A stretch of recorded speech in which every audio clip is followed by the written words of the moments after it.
Pois bem, eu fico feliz que você ainda continua sintonizado comigo neste aulão, beleza? E agora que a gente já sabe de tudo sobre superfícies e também sobre vetor normal, chegou a hora de passarmos para as integrais de superfície propriamente dito. Nós vamos começar com o caso escalar. Vale a pena frisar aqui para você que o caso escalar ele é bem isoladão, tá legal? Então ele não tem nada a ver com esse outro bloco aqui não. Portanto, se alguma vez você já ouviu falar sobre teorema de Stokes, teorema de Gauss, esquece isso por enquanto, ok? Isso aí a gente vai falar depois. Agora a gente vai falar do caso escalar. Pois bem, é com grande prazer então que eu lhe apresento nesse exato momento a famosa integral de superfície no caso escalar. Ela possui esse nome bonitinho aqui devido ao fato de estarmos integrando uma função que pertence ao conjunto dos números reais, ou seja, uma função escalar, ok? Também é legal eu falar aqui para você que essa integral de superfície, né, integral de superfície do caso escalar, ela lembra muito uma integral dupla. Contudo, são coisas diferentes, ok? Então não confunda na sua prova. Uma integral de superfície calcula uma integral de uma função de 3 variáveis, enquanto uma integral dupla apenas de 2 variáveis. Embora sejam duas coisas completamente diferentes, é utilizando uma integral dupla que nós vamos resolver uma integral de superfície. E para chegar nessa integral dupla, nós vamos utilizar um maravilhoso método que eu vou te passar já já e eu quero que você anote para já deixar memorizado, ok? O primeiro passo para construir uma integral dupla a partir desse cara é parametrizar a superfície S, ou seja, escrever em termos de dois parâmetros, né? Assim como a gente já aprendeu anteriormente nesse aulão, ok? O segundo passo será encontrar o termo ds, que possui uma formulazinha bem interessante e que já já eu vou estar te mostrando. O último passo antes de retornar para a integral de superfície é trocar os termos da função pelos termos da parametrização, ok? Encontrando então uma função apenas de duas variáveis. Isso é importante, pois a gente quer encontrar uma integral dupla, beleza? Vamos ver então como isso vai acontecer na prática? Vamos lá, vamos começar resolvendo o primeiro exemplo aqui da noite. Nesse primeiro exemplo, a gente vai encontrar a solução dessa integral de superfície dessa função escalar aqui em cima do plano no primeiro octante. Esse plano no primeiro octante aqui a gente pode estar desenhando, né, no espaço, obtendo esse carinha em azul aqui, ok? Vamos lá, o primeiro passo, de acordo com o nosso método que acabamos de ver aqui, é parametrizar a superfície S. Como nós vimos no início desse aulão, parametrizar uma superfície formada por um plano pode ser bem tranquilo, lembrando que a gente pode fazer isso utilizando, né, a parametrização explícita, onde a gente vai estar explicitando uma das variáveis, no caso aqui é a variável z. Sendo assim, o meu x e o meu y podem ser tomados como parâmetros do meu plano, né, como as nossas variáveis centrais. Eu estou chamando aqui de x de u e o y de v, ok? Mas você poderia deixar x e y mesmo, não tem problema. A coordenada z de qualquer ponto desse plano aqui vai ser obtida diretamente em função das minhas variáveis centrais, que são u e v, ok? Sendo assim, a gente ganha a função paramétrica em termos dos dois parâmetros, onde qualquer ponto desse plano pode ser obtido através da coordenada x, y e z, dado nesta formulazinha maravilhosa aqui que eu acabei de encontrar, ok? Que nós acabamos de encontrar, melhor dizendo. Agora, em qualquer parametrização, o que você tem que fazer? Exatamente, descobrir onde os parâmetros estão variando. No caso, para a gente encontrar a variação dos nossos parâmetros aqui, o que nós iremos fazer será a projeção desse plano no plano central, ou seja, é o plano das variáveis do nosso problema. No caso aqui, é o plano XY. Realizar uma projeção nada mais é do que realizar uma sombra, né? É como se você colocasse um holofote em cima do eixo Z aqui e iluminasse de cima para baixo, obtendo esse desenho aqui. Eu quero que você note que essa reta aqui é exatamente essa reta daqui. É a reta onde esse plano azul aqui, com essa equação, toca o plano XY, ou seja, Z igual a zero. Se Z igual a zero, então a gente tem a equação dessa reta, onde x mais y é igual a 1, ou, né, isolando uma das variáveis aqui, y igual a 1 menos x. Agora, basta a gente descrever esse plano aqui que a gente vai encontrar as variações de u e v, né? Repare que esse plano aqui pode ser descrito como uma região do tipo 1, como a gente já aprendeu em integrais duplas, né?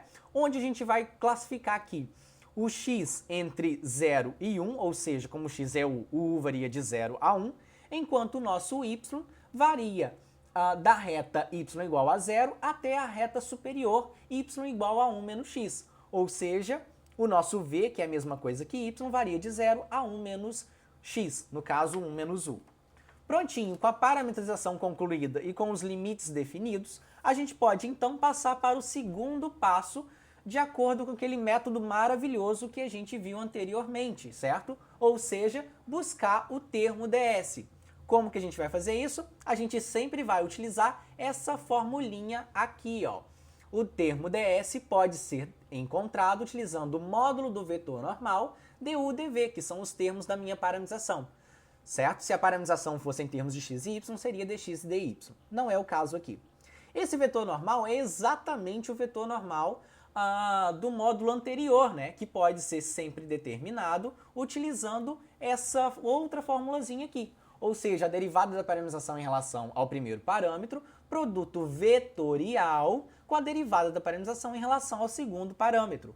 Como no nosso caso a parametrização foi essa função aqui, basta então calcular cada uma dessas derivadas parciais em relação a u e em relação a v, onde a gente vai determinar esses outros dois vetorizinhos aqui, ok? O que a gente vai fazer agora? A gente vai pegar e substituir na fórmula do vetor normal.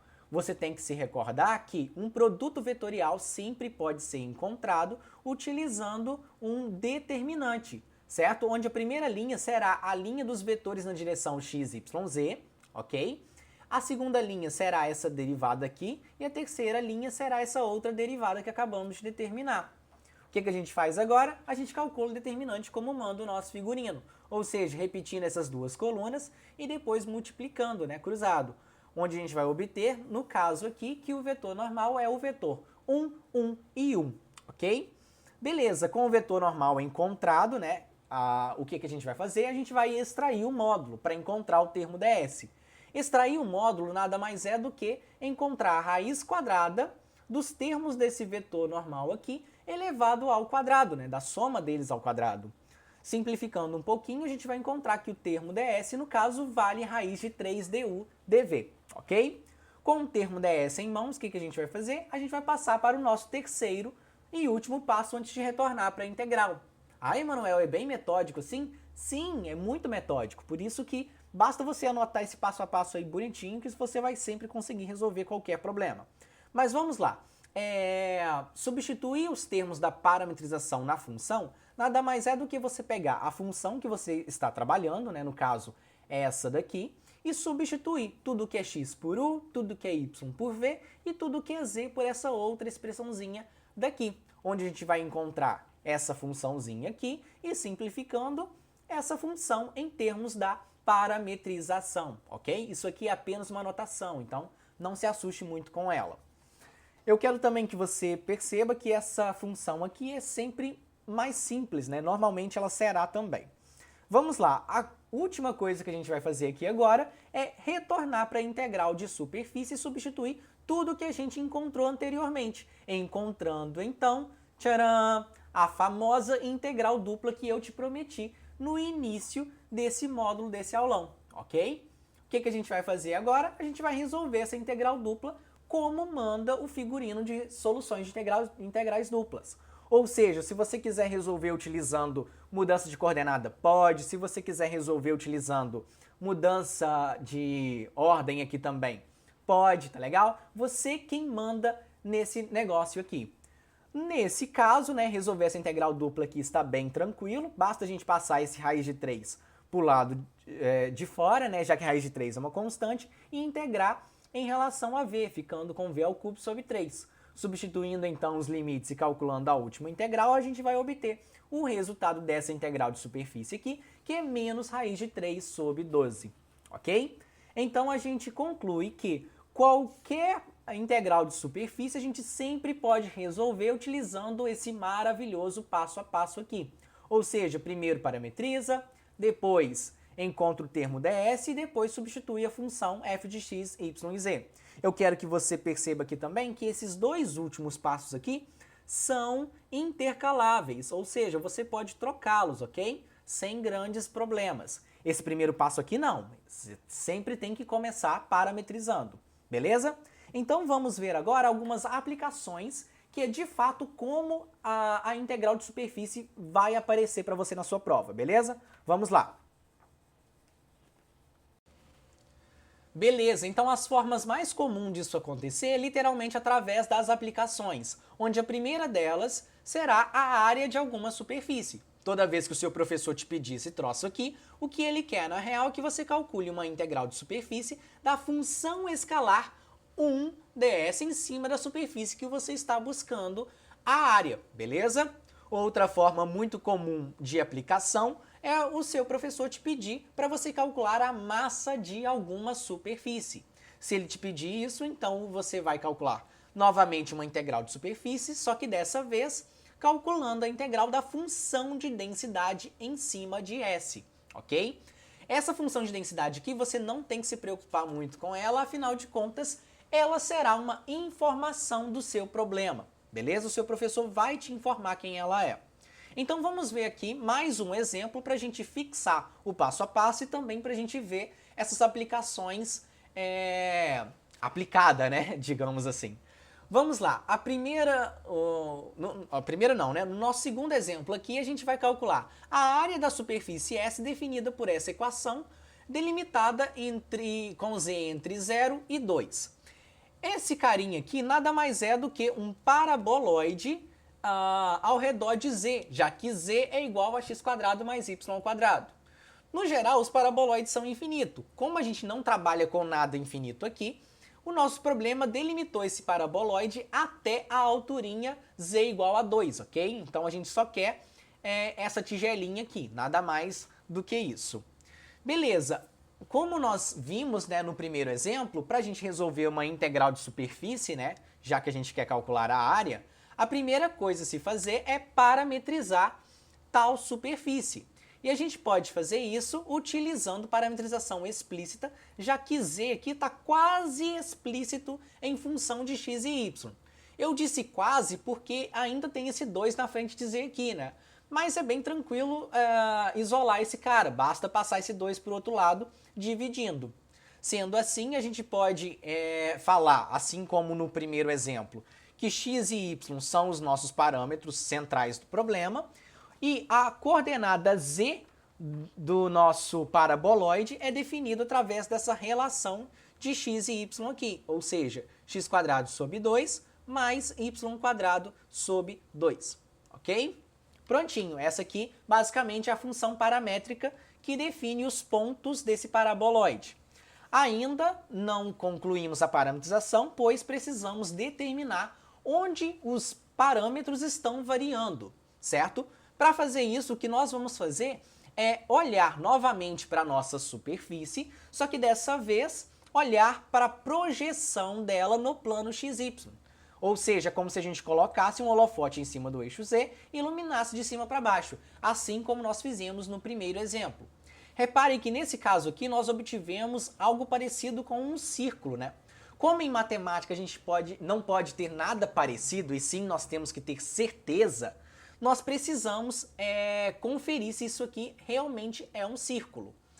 Para fazer isso, o que nós vamos fazer é utilizar a única informação dada no nosso exemplo, que é a informação da definição de S, né? Ou seja, esse paraboloidezinho aqui tem equação x² mais y² igual a 2z, onde a altura máxima dele é igual a 2.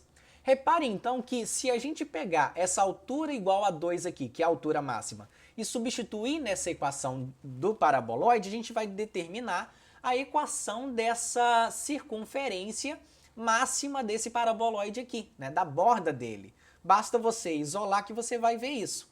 Quando a gente faz isso aqui, a gente determina essa borda que no plano XY nos define uma circunferenciazinha de raio 2. Logo, a gente pode afirmar que a nossa região de interesse está no interior dessa circunferenciazinha. ok? É esse círculo de raio 2, que estou nomeando de círculo R, ok? De região R de variação.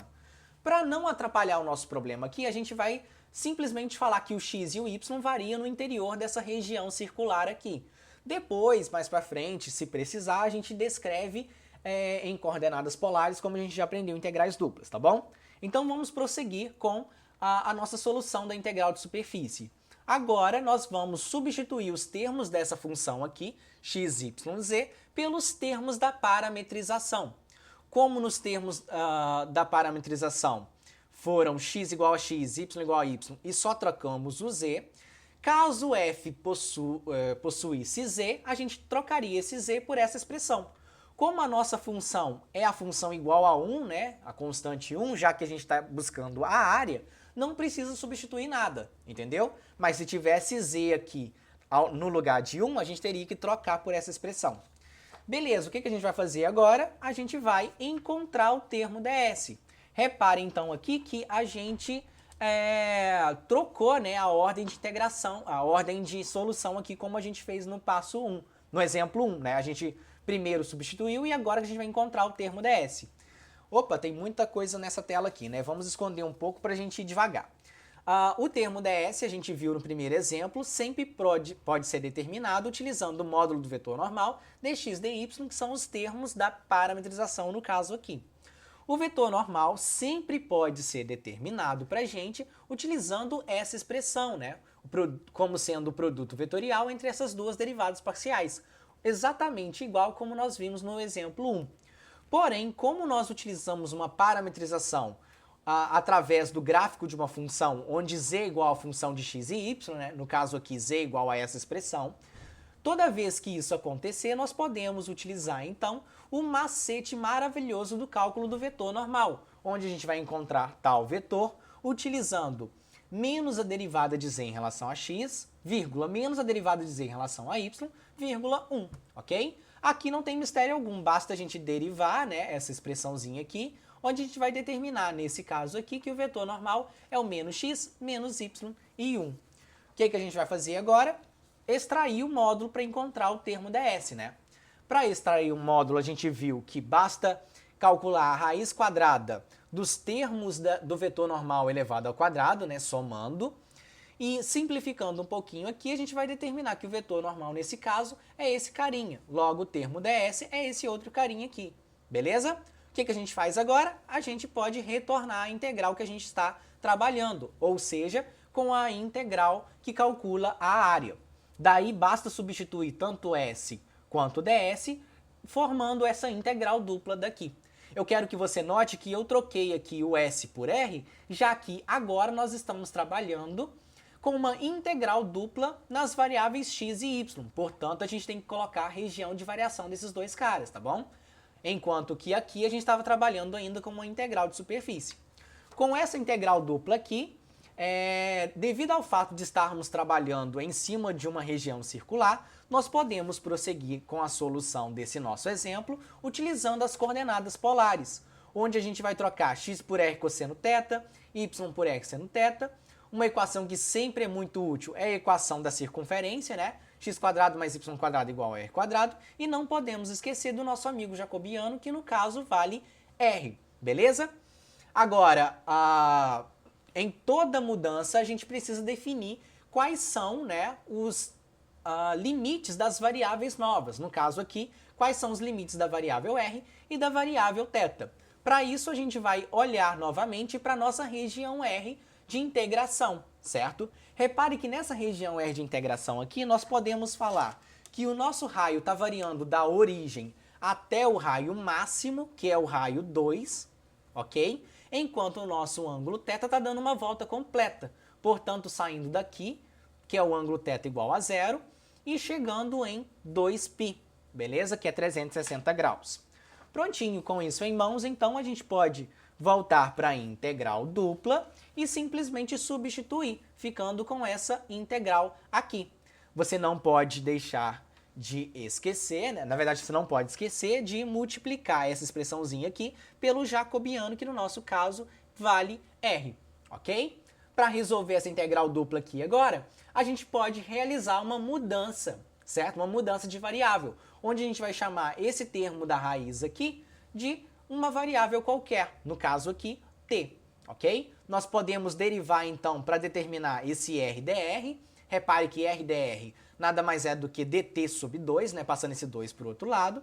E também nós não podemos esquecer de trocar esses limites de integração aqui, que estão na variável r. Para isso, basta substituir, né? Como anteriormente o r era 0, agora a gente vai ter t igual a 1, né? Basta substituir aqui que você vai ver isso. Para o r igual a 2, a gente vai ter o t igual a 5. O que a gente faz agora? A gente substitui na integral dupla e calcula como bem entender. Quando a gente faz isso, a gente vai encontrar, nesse caso aqui, que a área vale essa expressãozinha maravilhosa, beleza? Eu não vou resolver essa integral dupla com você aí não, só para esse vídeo não ficar muito chato, né? Já que a gente está falando de integral de superfície, não de integral dupla. Beleza, então a gente pode resumir tudo que foi comentado nesse módulo aqui, que toda vez que você quiser resolver uma integral de superfície escalar, você pode utilizar um passo a passo que é maravilhoso, onde a primeira coisa que você vai fazer é literalmente parametrizar a sua superfície. A segunda coisa é trocar os termos da parametrização na função, né? E a última coisa antes de retornar para a integral é encontrar o termo ds. Lembrando que esses dois passos daqui são intercaláveis, ou seja, você também pode utilizar esse passo a passo aqui, trocando o segundo passo com o terceiro, beleza? Após realizar esse passo a passo, basta retornar para a integral de superfície e matar o seu problema. E não se esqueça das aplicações, que são muito importantes e que com certeza vai cair na sua prova. Por isso, não deixa de resolver os exercícios que estão aqui embaixo. Beleza? Então te aguardo no próximo módulo. Tchau, tchau!